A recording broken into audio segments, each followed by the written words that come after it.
Boardroom, Chapter 1, Part B, 29,002 BC. Sir, our first guest has arrived, the scribe said. You may show him in. The wing, being some 20 feet tall and dressed in a lavender coat, had lavender slicked hair back into a bun.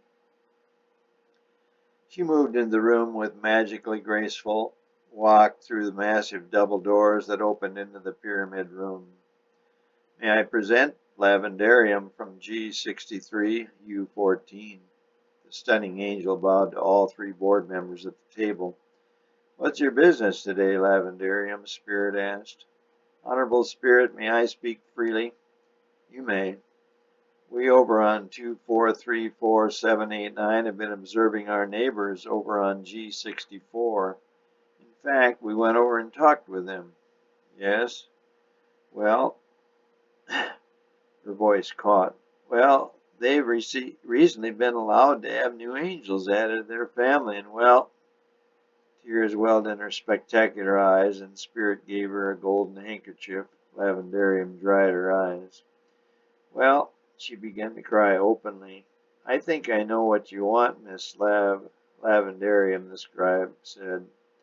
I think she wants baby angels over on her galaxy, too. Sir, I don't think they're scheduled for more until 28532. 468 years, Junior said. His pop was gone. He was obviously enamored by this gorgeous being. 470, his father corrected. Maybe we could move them up on the list, Dad. Wrinkles came to the massive brow of the huge being seated at the table head. We can't just change schedules with every request. Others would then have to wait longer for their requests to be granted. I know, sir, but they're so cute, the babies, I mean. Your powers are so wonderful, and we all love you so much. It's just that, well, it's hard to wait one's turn sometimes. Tell you what I will do, Miss Lavendarium, Spirit prompted. I'll talk to the next one in line and see if they might switch with your group. That would be G7442 of U309, sir, the scribe offered. Yes, well, I'll see what I can do. Can we let you know tomorrow? Lavendarium couldn't believe the father would actually ask her approval for anything. After all, she was just a lowly angel. She bowed and said, Of course, sir. She stood, raised her right hand in salute. The father, Spirit, and Junior all returned the salute, and Lavendarium glided from the room. Man, she is gorgeous, Pop. I think you've outdone yourself. Is that one for me? You ain't seen nothing yet, sonny. I don't know, Dad. I'm not sure if you can do it any better. What was her name? Lavendarium, sir, the scribe said. That all? Father asked the scribe. One more, sir. Ducilia. Haven't heard that name, Dad. Boy or girl? Send her in, we'll see. The massive door reopened, and in came a firmly chiseled angel with a deep almond complexion. He bowed. What can I do for you today? Sir, my name is Ducilia. I'm from 8442301 G7494 in U666. Father knew this, but always let the visitors give their information. Pleasure to meet you, Ducilia. What can I do for you? Sir, I have a question. Well, we have a question. Yes, what's your question? Well, sir, I don't really know how to say this. You may speak freely. Well, sir, my great-great-great-grandfather wrote a treatise, and yes, I've read it, and I discussed it with him at length. Ducilia was taken aback. He had no idea Father would know of such a treatise. Well, sir, I'm wondering if maybe, if I could have some input into further creativity in U666, Ducilia said. He was feeling the strain of his proposal. He certainly did not expect any affirmative answer, but his friend on 67484 had urged him to ask anyway. Father stroked his beard and pulled at his black and white striped tie. That's an excellent question, Ducilia. It is not the first time it has been asked. Nor, I expect, will it be the last.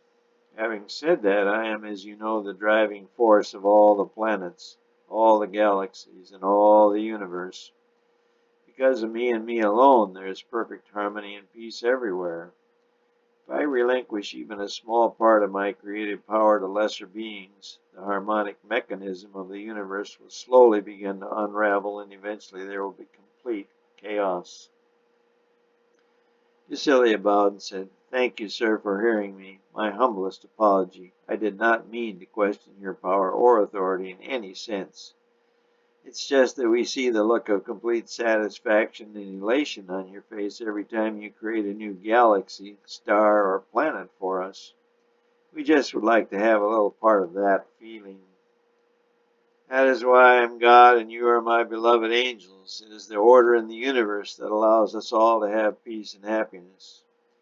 Ducilia bowed and turned to go. Spirit, sensing Ducilia was less than satisfied with the answer he'd received, said, "Ducilia, we all love you very much, but if everyone does not do his assigned part, then cracks form and our wonderful lives become not so wonderful. Life is so grand and wonderful. Enjoy it with every fiber of your being." "By the way, do you have any children, Ducilia?" Junior asked as the angel in the olive suit was walking out. "Why, yes, I just had a son a week ago. Luke is his name." "Nice name. I'd like to meet him sometime," Junior said. Ducilia saluted and then turned and walked out the massive doors into the dazzling pink light of the Ring Nebula. A smile came to his face as he launched into the star-studded sky. "Isn't life grand?" he said aloud as he soared through the massive ring of the pink stardust and out into the deep space. He adjusted his course and then with his thought process exponentially enhanced his velocity. He would be safely home in an hour. "That all, scribe?" Father said, his brow still furrowed from the encounter with his last visitor. "That's all, sir." "Meeting adjourned."